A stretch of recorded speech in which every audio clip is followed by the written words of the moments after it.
So hello and welcome. तो आज हम लोग इस वीडियो में देखने वाले हैं क्लास 9th का सोशल साइंस का सेकेंड चैप्टर का थर्ड वीडियो। ठीक है, तो लास्ट वीडियो में हमने जहाँ तक छोड़ा हुआ था उसी के आगे हम कंटिन्यू जो है करते हैं। ठीक है, देखो द ट्रॉपिक ऑफ कैंसर हमें मालूम है कि एक ऐसा इमेजिनरी लाइन है जो इंडिया को नॉर्थ और साउथ दो बराबर पार्ट्स में क्या करती है, डिवाइड करती है। और वो कितना है, 23 degree 30 minutes north, passes through the middle of India and divides the country into two almost equal halves। वही बात बोल रहा है कि ये जो ट्रॉपिक ऑफ कैंसर है ये ऐसा इमेजिनरी लाइन है जो कि इंडिया को ऑलमोस्ट क्या करता है, दो बराबर पार्ट्स में जो है डिवाइड जो है करता है। Latitude affects the duration of the day and night. जो लैटिट्यूड होता है ना, लैटिट्यूड मतलब ये जो हॉरिजॉन्टल वाले जो लाइनें होती हैं, मैंने आपको बताया था कि वर्टिकल वाले लाइनों का यूज अलग होता है और हॉरिजॉन्टल वाले लाइनों का यूज अलग होता है। तो अगर आपसे पूछेगा कि लैटिट्यूड का यूज क्या होता है, तो latitude affects the duration of day and night. मतलब लैटिट्यूड ये डिसाइड करता है कि दिन कितने घंटे का होगा और रात कितने घंटे का जो है होगा। ठीक है, there is a 45 minute difference between the duration of day and night in the south India. अगर हम बात करते हैं नॉर्थ इंडिया और साउथ इंडिया में, तो लगभग 45 मिनट्स का जो है क्या होता है, डिफरेंस होता है दिन और रात में। मतलब अगर जैसे नॉर्थ में जो है 13 घंटे दिन है, तो साउथ में हो सकता है कि 13 घंटे और 45 मिनट तक दिन रहेगा, मतलब सनलाइट आता रहेगा। ठीक है, तो ये दोनों में जो है क्या होता है, डिफरेंस होता है। This difference increases as we move towards the north. Why does this happen? और जैसे जैसे हम साउथ इंडिया से नॉर्थ की तरफ आते जाते हैं तो ये डिफरेंसेस जो है और बढ़ने लगते हैं।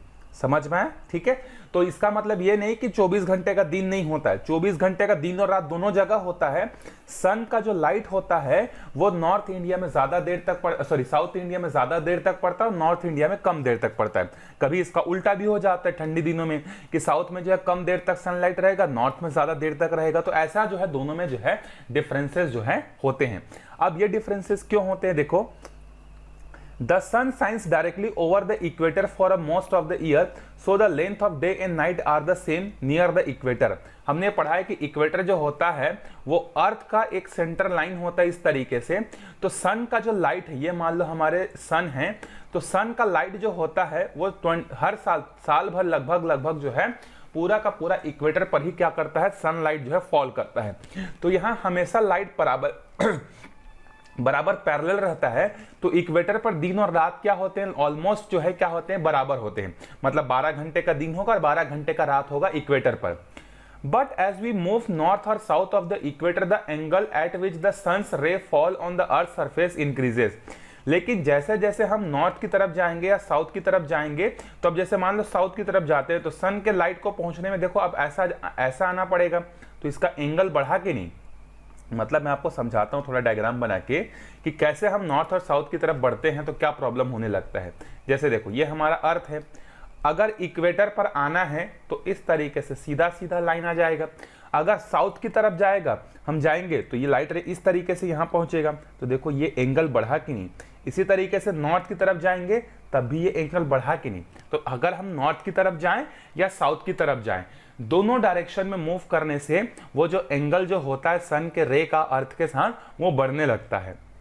This causes the length of night and day to differ. और यही चीज के कारण से क्या होता है, डे और नाइट में जो है डिफरेंस जो है होता है। The difference increases as we move closer to the poles. और ये डिफरेंस और बढ़ने लगते हैं जब हम लोग क्या करते हैं, नॉर्थ पोल और साउथ पोल की तरफ जो है चले जाते हैं। ठीक है, समझ में आए?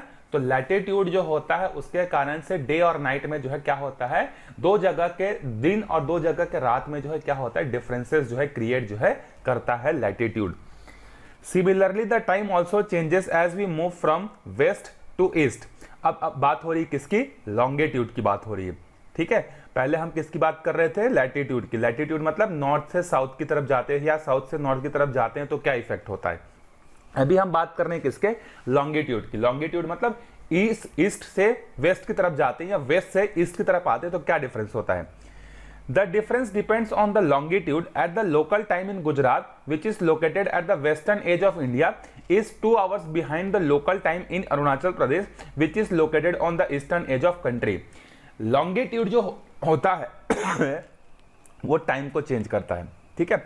जैसे लैटिट्यूड किसको चेंज करता है, duration of day and night को, उसी तरीके से लॉन्गिट्यूड किसको डिफरेंस करता है, किसको दो जगह के में क्या डिफरेंस क्रिएट करता है, टाइम पे। हमें मालूम है कि अगर हमारा इंडिया का मैप को अगर हम लोग रफली ड्रॉ करें तो हमारा इंडिया का मैप कुछ इस तरीके से ड्रॉ होगा, ठीक है। और आपको मालूम है कि यहाँ पर जो है क्या है, अरुणाचल प्रदेश है सबसे लास्ट में, है कि नहीं, अरुणाचल प्रदेश इस तरीके से। तो अरुणाचल प्रदेश में मतलब सन जो होता है वो गुजरात के कंपैरिजन में 2 घंटे पहले निकल जाता है।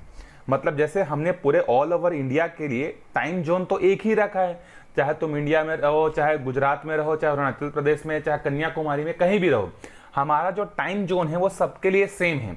लेकिन अगर डे और नाइट की बात करें ना, तो सन जो होता है गुजरात में जब पहुंचता है सन रे, तब तक अरुणाचल प्रदेश में सन को आए हुए 2 घंटे हो जाता है। मतलब अरुणाचल प्रदेश और गुजरात के लोकल टाइम में जो है कितने का डिफरेंस होता है, 2 घंटे से ज्यादा का डिफरेंस जो है होता है, ठीक है। समझ में आया ये। The eastern longitude 82 degree 30 minutes passes through the almost middle of the country. This is the prime meridian of India. Indian standard time is calculated on the basis of time at this meridian. हमने पता है कि 97 degree 25 minutes Arunachal Pradesh में longitude है और गुजरात का longitude कितना है, 68.7 है। तो हमें पता है कि दोनों का जो सेंटर वाला पार्ट है उसी को हमने अपना इंडिया का क्या बनाया है, टाइम जोन बनाया है। हर कंट्री का अपना अपना टाइम जोन होता है। टाइम जोन मतलब जो पूरे कंट्री में होता है। अब देखो, अगर मान लो एक नॉर्मल हम लोग कॉमन टाइम जोन नहीं बनाते तो अरुणाचल प्रदेश के लोग क्या करते, जैसे मान लो कोई आदमी है जो छत्तीसगढ़ का है, छत्तीसगढ़ में जो है सुबह होता है 7 बजे, 7 बजे जो है मान लो सनलाइट हमारे छत्तीसगढ़ पे पहुंचता है। अब मान लो छत्तीसगढ़ का आदमी अरुणाचल प्रदेश घूमने चले गया और वो इस हिसाब से गया है कि जैसे हमारे यहाँ 7 बजे सनलाइट पहुंचता है तो अरुणाचल प्रदेश में भी 7 बजे ही सनलाइट पहुंचता होगा करके इस हिसाब से उसने प्लानिंग बनाकर अरुणाचल प्रदेश घूमने गया। लेकिन वहां जाकर पता चला कि वहां तो 2 घंटे पहले ही सनलाइट आ चुका है, 5 बजे से ही सनलाइट आ गया, लोग 5 बजे से ही काम पे लग गए हैं, ठीक है। तो यहाँ पर क्या होता है, डिफरेंसेस जो है क्रिएट होते हैं। तो इसीलिए ऐसा डिफरेंस क्रिएट ना हो, पूरे इंडिया के लोग एक ही टाइम को फॉलो करें, इसीलिए हमने एक ही इंडियन स्टैंडर्ड टाइम बनाया है जो कि क्या कहलाता है, इंडियन स्टैंडर्ड टाइम कहलाता है। इसको शॉर्ट में क्या बोलते हैं, IST जो है हम लोग बोलते हैं। और ये IST कैसे निकाला हमने, जो हमारा ईस्टर्न पार्ट में जो सबसे लॉन्गिट्यूड है और वेस्टर्न पार्ट का जो सबसे लास्ट वाला लॉन्गिट्यूड है, दोनों को जोड़कर हमने 2 से डिवाइड किया तो 82 डिग्री 30 मिनट्स आया। तो ये हमारा सेंटर पार्ट है जो कि उत्तर प्रदेश से गुजरता है, छत्तीसगढ़ से भी गुजरता है। तो ये हमारा एक स्टैंडर्ड टाइम जोन बन गया है, ठीक है। चलो आगे देखते हैं।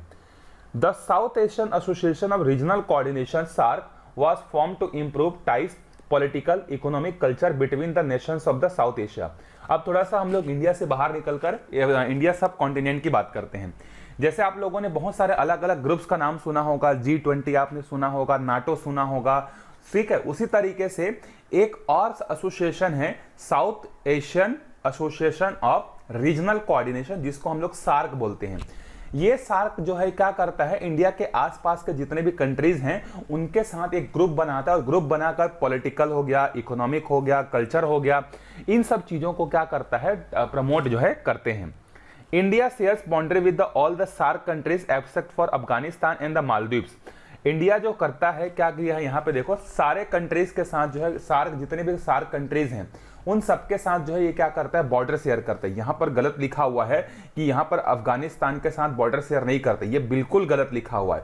अफगानिस्तान के साथ हम बॉर्डर शेयर करते हैं। इंडिया का जो स्टैंडर्ड मैप है, जो जम्मू कश्मीर जिसको पाकिस्तान ने हड़प कर रखा है, पाकिस्तान ने जिसको हड़प कर रखा है, जिसको वो POK बोलते हैं, पाक ऑक्यूपाइड कश्मीर जो हम लोग बोलते हैं ना, वो हमारा है। तो हमारा, अब आप जब भी इंडिया का मैप देखोगे तो हमेशा इस बात का ध्यान रखना कि अफगानिस्तान इंडिया के साथ बॉर्डर शेयर करता है, ठीक है। भले ही अभी POK जो है वो पाकिस्तान का कब्जा के रखा है, लेकिन वो इंडिया का पार्ट है। तो इस बात का ध्यान रखना है कि अफगानिस्तान के साथ हम बॉर्डर शेयर करते हैं, इस लाइन को पूरी तरीके से काटना है। मालदीव्स के साथ हम डायरेक्टली लैंड बॉर्डर शेयर नहीं करते हैं, जबकि वाटर बॉडीज जो है हम क्या करते हैं, वो हमारे पड़ोसी तो है लेकिन हमें जमीन से वो जुड़े हुए नहीं है। मतलब जमीन से जुड़े हुए नहीं मतलब हम उनके साथ लैंड बॉर्डर शेयर नहीं करते हैं, वाटर बॉडी शेयर करते हैं। So it is located at the center of the SAARC nation. India has the border dispute with the neighboring countries from the time it's gained independence, especially with China and Pakistan. और SAARC countries जो भी हैं, जो हमारे India के आसपास हैं, उसमें से 2-3 कंट्रीज हमारे ऐसे हैं, मतलब 2-3 कंट्रीज के साथ इंडिया के जो है क्या है, बॉर्डर इश्यूज हैं। जैसे पाकिस्तान को, चाइना को, पाकिस्तान के साथ इसी को लेकर जो है जम्मू कश्मीर को लेकर हमने 3 बार लड़ाई भी कर लिया। चाइना के साथ एक बार वॉर हो गया 1965 का, ठीक है, सॉरी 1962 का। तो यहां पर जो है चाइना और पाकिस्तान के साथ हमारे बॉर्डर इश्यूज हैं। These disputes are about where the actual boundary lies and these countries India also problems with the Pakistan। मतलब प्रॉब्लम क्या है कि चाइना मानता है, जैसे मान लो ये बाउंड्री है, ये इंडिया का एरिया है, ये हम मानते हैं कि इंडिया का एरिया यहां तक है। चाइना क्या बोलेगा, नहीं, चाइना का एरिया यहां तक है, मतलब हमारा इतना एरिया को जो है वो कब्जा कर बोलता है कि ये मेरा पार्ट है करके। जैसे अरुणाचल प्रदेश हो गया, अक्साई चीन हो गया, ये सबको बोलता है कि वो चाइना का पार्ट है, जबकि एक्चुअल में वो चाइना का पार्ट नहीं है, वो हमारे इंडिया का पार्ट है। तो बॉर्डर को लेकर जो है चाइना के साथ क्या है, हमारे डिस्प्यूट्स हैं। वही डिस्प्यूट्स हमारे पाकिस्तान के साथ भी, जम्मू कश्मीर को लेकर। China and Bangladesh over sharing the water of the river that flow to the from this countries. इसके अलावा जो चाइना और बांग्लादेश है, चाइना से जो रिवर फ्लो होकर आती है, जैसे ब्रह्मपुत्र रिवर है और भी अलग अलग रिवर्स हैं, तो वो सारे रिवर्स चाइना में भी फ्लो होते हैं, ठीक है, इंडिया में भी फ्लो होते हैं और बांग्लादेश में भी होते हैं। तो चाइना, बांग्लादेश के और इंडिया तीनों मिलकर जो है क्या करते हैं, रिवर्स को जो है क्या करते हैं, उसको भी जो है फ्लो होते हैं, वहां पर भी वो शेयर करते हैं। Such disputes over water resources needs to settle in the rational and the mutually beneficial manner। तो यहाँ पर ये बुक वाला बोलना चाह रहा है कि ये जो भी डिस्प्यूट्स हैं, लैंड का हो चाहे वाटर का हो, इसको जो है पीसफुली जो है क्या करना चाहिए, सॉल्व करना चाहिए करके। ठीक, अच्छी बात है, सॉल्व करना चाहिए, लेकिन इस बुक वाले ने यहाँ पर जो गलत की है इसको आप बिल्कुल फॉलो नहीं करोगे। अफगानिस्तान के साथ हम बॉर्डर शेयर करते हैं, इस बात को अच्छे से ध्यान में रखिएगा। आगे देखते हैं the cultural landscape. Culture weaves the fabric of our lifestyle, ideas, dress, food, music and dance, religious belief and the philosophies, sculpture, art, architecture, language and literature। जब हम कल्चर की बात करते हैं तो कल्चर जो होता है वो बहुत सारे छोटे छोटे चीज़ों से मिलकर बनी होती है। जैसे हमारा लाइफस्टाइल कैसा है रहने का, हमारे आइडियाज़ कैसे हैं, ड्रेस क्या हैं, फूड्स क्या हैं, म्यूज़िक क्या है, डांस क्या है, ये सारी छोटी छोटी चीज़ों से मिलकर जो है हमारा कल्चर जो है क्या होता है, बनता है। From Kashmir to Kanyakumari and Gujarat to Arunachal Pradesh, India is a unique and a diverse country. This culture pluralism in our heritage। हम चाहे कश्मीर से कन्याकुमारी तक चले जाएं या अरुणाचल प्रदेश से गुजरात की ओर चले जाएं, हमें क्या करना पड़ेगा, बहुत सारे डिफरेंसेस देखने को जो है मिलते हैं। इसीलिए हम बोलते हैं कि डाइवर्सिटी इन यूनिटी। इंडिया बहुत ज्यादा डाइवर्स कंट्री है, लेकिन फिर भी हमें क्या है, एक यूनिटी है। The Indian Constitution lists 22 scheduled language, but India has around 1600 spoken language. These language are spoken in different region and the different communities within the country। हमारा जो कॉन्स्टिट्यूशन है, उस कॉन्स्टिट्यूशन में ऑफिशियली हमारे कितने लैंग्वेजेस को constitution ने जो है रिकॉग्नाइज किया है, 22 लैंग्वेज, मतलब 22 लैंग्वेजेस को हमारे कॉन्स्टिट्यूशन असेंबली ने एक्सेप्ट किया था कि ये 22 लैंग्वेज को हम इंडिया का ऑफिशियल लैंग्वेज जो है बना सकते हैं। इस 22 लैंग्वेज में से हम किसी भी लैंग्वेज को पार्लियामेंट में या कहीं पर भी यूज कर सकते हैं, एग्जाम के लिए भी हम यूज कर सकते हैं देने के लिए। लेकिन हमारे इंडिया में ऐसा नहीं है कि सिर्फ और सिर्फ 22 लैंग्वेजेस ही बोले जाते हैं। ऑल ओवर इंडिया में 1600 से ज़्यादा लैंग्वेजेस जो होती हैं वो पूरे अलग अलग पार्ट्स में जो है बोले जाते हैं। जैसे हमारे छत्तीसगढ़ में ही देख लेना, अगर आप सरगुजा की तरफ चले जाओगे तो वहाँ का छत्तीसगढ़ी अलग है, बस्तर की तरफ चले जाओगे उसका छत्तीसगढ़ी अलग है, बिलासपुर साइड चले जाओगे उनका छत्तीसगढ़ी अलग है। तो ऐसे 1600 से ज़्यादा लैंग्वेजेस जो है क्या किए जाते हैं, पूरे कंट्री में जो है बोले जाते हैं। India has followers of almost all the religion and the religious communities in the world. The major ones are Hindu, Muslim, Christian, Sikhs, Buddhism, Parsiism, Jainism and Jews. Apart from them, there are many tribes who have their traditional belief system. The mix of the people of different faiths adds color to India's cultural diversity। इसके अलावा अलग अलग culture के अलावा अलग अलग religious को follow करने वाले भी इंडिया में बहुत सारे लोग रहते हैं। मतलब दुनिया में जितने भी रिलीजियस हैं, ऑलमोस्ट हर रिलीजियस के लोग जो है हमें इंडिया में देखने को मिल जाएंगे, चाहे वो हिंदू हो, चाहे वो मुस्लिम हो, चाहे वो सिख हो, चाहे पारसी हो, चाहे जैनिज्म हो, कुछ भी हो, चाहे ज्यूज हो। हर कंट्री में, हमारे कंट्री में जो है हर रिलीजियस को फॉलो करने वाले लोग कम या ज़्यादा अमाउंट में जो है हमें देखने को जो है मिलते ही हैं। इसीलिए हमारा इंडिया डाइवर्स कंट्री है। People have been coming to the Indian subcontinent from the prehistoric times. They gradually spread across the country, drawn by its geographical diversity and history. अब इतने सारे रिलीजियस के लोग इंडिया में कैसे रहते हैं, तो इसका रीजन है कि बहुत पुराने समय से लोग जो है क्या कर रहे हैं, अलग अलग कंट्रीज से जो है ट्रैवल करके जो है हमारे इंडिया में रहने के लिए जो है आ रहे हैं और पूरे इंडिया में वो जो है क्या गए हैं, फैल गए हैं। The peasant communities settle in the fertile plains to form land. जो किसान जो अलग अलग कंट्रीज से आए थे वो ऐसे जगह सेटल हो गए जहां पर प्लेन जमीन है, जहां पर पानी की अवेलेबिलिटी है, ऐसे जगह पर जो है वो क्या हो गए हैं, सेटल हो गए हैं। The hunting and the pastoral communities migrated to the remote mountainous region. और जो हंटिंग करके सर्वाइव करने वाले जो लोग हैं, बेसिकली ट्राइब्स लोग जो हैं, वो माउंटेनियस एरिया पे जाकर जो है क्या गए हैं, सेटल हो गए हैं। It is in this region that most of the India scheduled tribe lives. Mountains area में जो है क्या होते हैं, हमारे इंडिया के मोस्टली जो है ट्राइब्स वाले लोग जो है वहां पर रहते हैं। There are practically no tribal communities living in the plains. The country has more than 600 scheduled tribes. अगर हम बात करें ट्राइब्स कम्युनिटी की, तो प्लेन्स एरिया में बहुत ही कम ट्राइब्स जो है रहते हैं। बाकी सारे के सारे कहाँ रहते हैं, शहर से दूर माउंटेनियस एरिया पे जो है रहते हैं। दे इंक्लूड्स द गोंड हो गया, भील्स हो गया, संथाल हो गया, उराव हो गया, सहरियास हो गया, नागास हो गया, मिरीस हो गया, निसीस हो गया। ये सारे ट्राइब्स हैं जो जंगलों में रहते हैं, माउंटेनियस एरिया पे जो है रहते हैं। India's cultural diversity is unparalleled. In such a pluralistic environment, we should all learn to respect each other's culture, no matter which faith, language, community we belongs to. India में इतनी ज्यादा diversity है तो हमें इस डाइवर्सिटी का क्या करना चाहिए, हमें इसका रिस्पेक्ट करना चाहिए। ठीक है, क्यों रिस्पेक्ट करना चाहिए, क्योंकि हम सब मिलकर एक कंट्री के लोग हैं, तो एक दूसरे का जो रिलीजियस है, एक दूसरे का लैंग्वेज है, एक दूसरे का फेथ है, उस पर डिस्प्यूट्स नहीं होना चाहिए, उसको रिस्पेक्ट जो है करना चाहिए। ठीक है, अब देखो यहां पर कुछ क्वेश्चन जो है यहां पर दिए हुए हैं, मैं इसको थोड़ा समझा देता हूं आपको, आप इसका आंसर जो है फिर आराम से कर पाओगे। People say that if there were no Himalayas or Hindu Kush mountain range, the Indian subcontinent would have been a vast। अब यहां पर बोल रहा है कि लोग ये बोलते हैं कि अगर हिमालय और हिंदू कुश माउंटेन अगर नहीं होता इंडियन सब कॉन्टिनेंट में, तो हमारा इंडिया में क्या होता, बहुत ज्यादा ठंडी पड़ती। क्यों बहुत ज्यादा ठंडी पड़ती, क्योंकि नॉर्थ पोल से आने वाले जो हवाएं होती हैं उसको रोक कर कौन रखता है, हिमालय रोक कर रखता है। इवन ठंडी बहुत ज्यादा होती, बारिश भी बहुत कम होती। क्यों, क्योंकि हिमालय क्या करता है, जो मानसूनी जो एयर्स होते हैं उसको रोक कर रखता है, तो ठंडी भी ज्यादा होती और बारिश भी जो है कम होता। ठीक है, second question, The Indian subcontinent has high impregnable mountains range to west to east, but there are many narrow dash like dash at the Bolan in the difficult mountain terrain। मतलब बोला जा रहा है कि इंडिया में अगर हम east से वेस्ट की तरफ जाते हैं तो हमें बहुत बड़े बड़े माउंटेन्स जो है देखने को मिलते हैं, लेकिन बहुत सारे छोटे छोटे जो है क्या देखने को मिलते हैं, पासेस भी देखने को मिलते हैं। मैनी नैरो, यहाँ पर क्या आएगा, पासेस आएगा। पासेस का मतलब मैंने आपको बताया था, दो बड़े बड़े माउंटेन के बीच में अगर ये खाली जगह जहां पर कोई आदमी ट्रेवल कर सकता है, कोई भी आदमी जा सकता है, उसको क्या बोलते हैं, पासेस बोलते हैं। ठीक है, जैसे यहाँ पर हमारे पास बहुत सारे पासेस है, सिक्किम में पासेस हैं, बोलन में पासेस हैं, और भी अलग अलग पासेस हैं। तो यहाँ पर आप लिख सकते हो कि पासेस का नाम अगर लिखना है तो बनिहाल पासेस भी लिख सकते हो, बहुत सारे हैं, बनिहाल है, बुर्जिल है, जोजिला है, बहुत सारे हैं, पीर पंजाल है, तो ऐसे अलग अलग जो है बहुत सारे जो है पासेस हैं। India's latitude spread in from northern latitude, मैंने आपको बताया था कि कहां से कहां तक ये जो है फैला हुआ है, इसको आप बड़े आराम से आंसर जो है कर सकते हो।